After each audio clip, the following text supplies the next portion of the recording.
Chris Farfoy. Mr Chair, it's my pleasure to speak to Part 2 of the Employment Standards Legislation Bill. I've got in my hand here one piece of A4 paper, two sides to it, but it is probably one of the most important pieces of paper that we've got in this House for workers this year. And it is a supplementary order paper, number 155, in the name of my colleague Ian Lees-Galloway.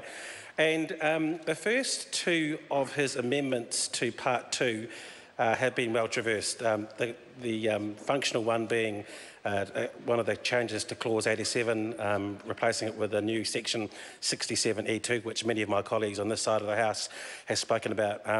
Basically, that does away with zero-hour contracts. I don't want to concentrate on that one, Mr Chair, but I do want to speak to the third and the fourth amendment that Ian Lees-Galloway has put in his name on this SOP. And I think it speaks to one of the concerns that the member from New Zealand First, Clayton Mitchell, raised in his contribution earlier on in this debate, in that the fact that we have got a clause that does away with zero-hour contracts, that's good.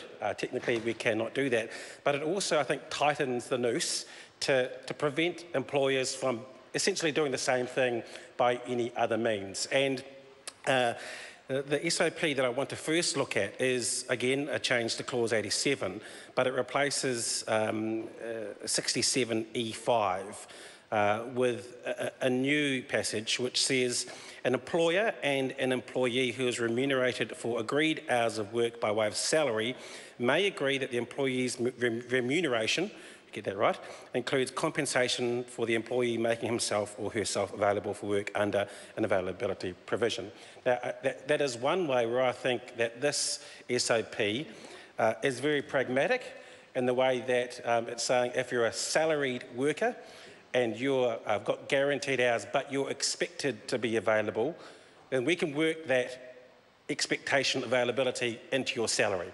Rather than wait for it to come along later, we're going to make sure it's dealt with at the very beginning of your contract that you sign with your employer, and we're going to work some more money into your contract to make sure that you're compensated for if you're made to be available and you're not asked to work in those hours. Again, I think that's one really good way that Ian Lees-Galloway has protected workers from not being, I guess, for want of a better term, screwed by their employers by another means. Because we've taken away that main clause that says we'll do away with zero-hour contracts, but there isn't another loophole that the employer can go through to not pay their employee as much money if they've been asked to be available during other hours, but they're not actually either warned that they're going to not work during those hours or compensated during those hours. So that's one way that I'm really happy that this SOP protects the workers out there. The other clause I want to talk about in this SOP is that it inserts a new section 67G. And please bear with me because I'm going to read it out because I think people at home would want to hear this, because the concern, as we've heard in this House, around zero-hour contracts is real.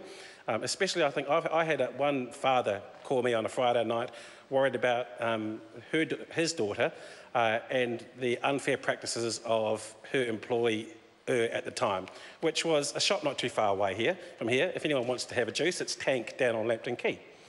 And he was really concerned about the practices of that employer just down the road from here. And he was saying, it's not fair that my daughter is asked to be on call and given close to no hours of availability. How is my daughter expected to work if she doesn't know when she's going to work or how much she's going to get paid? And I think that the new clause that Ian Lees-Galloway has got within this SOP, 67G 2 and 3, will speak directly to the concerns of that parent. He wasn't actually from my electorate. He called me. I don't know how he got hold of my number, and he was outside of my electorate. He just wanted to make sure he could speak to someone to tell someone in this Parliament how outraged he was that his daughter was being treated this way. And I think that's fair that he did that, and I'm glad that his voice has been heard. And I'm glad that Ian Lees-Galloway has worked on those concerns. And I want to talk about 67G2 and 3, because hopefully that puts that father at ease, because he may think that there's another loophole within this legislation that will disadvantage advantage his daughter, Mr Chair. Mr Chair.